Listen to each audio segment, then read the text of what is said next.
Hi, how's it going? My name's David Barton, and today we're going to go over framing and cinematography. Framing and cinematography is one of the most important key concepts to understand while making your film.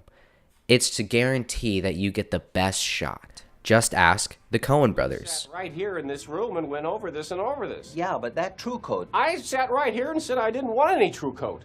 Yeah, but What's special about the Coen brothers is that they put the camera in between the characters, so during their conversation, you feel a part of it as an audience. Ready. Yeah, but this True Coat. We had a deal here for 19.5. Another director who I feel is an expert at framing and cinematography is Wes Anderson. Wes Anderson puts the camera right in the middle of the frame, lining up everything else on set to be symmetrical with the camera and to the character. Have you ever been questioned by the authorities? Yes, on one occasion. What? I was arrested and tortured by the rebel militia after the Desert Uprising. Right. Another director who I think is good at this is Stanley Kubrick. If we take a look at this scene, we see Wendy enter the center of the frame and look at Jack's typewriter, which is also centered in the frame. Between these two shots, this is called shot, reverse shot.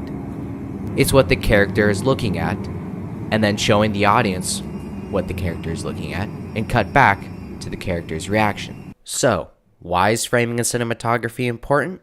Well, I'll tell you. So let's take this shot from Fargo, for example. As we see here, we see a car in the frame and then everything else.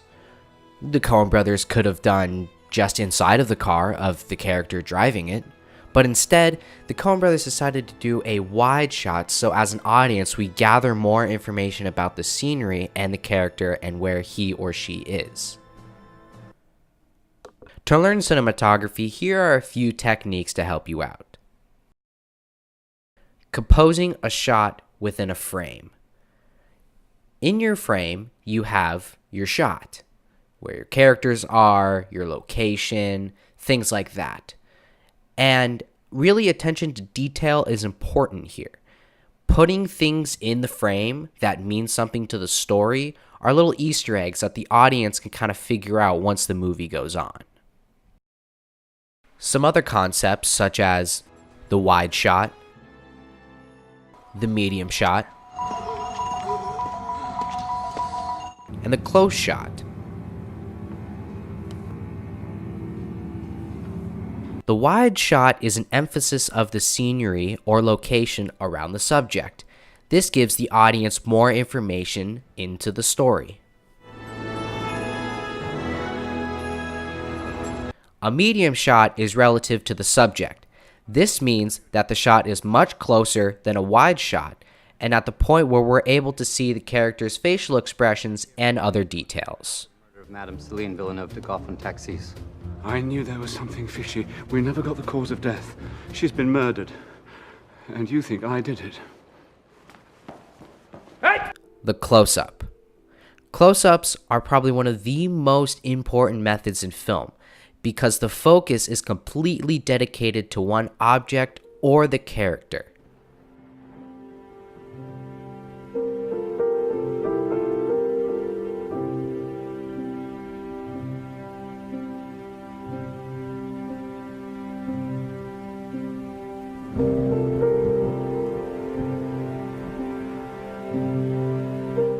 You don't have to shoot with a nice camera, have expensive lights, have A1 actors to make a good film. Well, maybe you kinda do. But as long as you know where to put the camera and how to put things in your frame and in your scene properly, you can make any eye-catching film.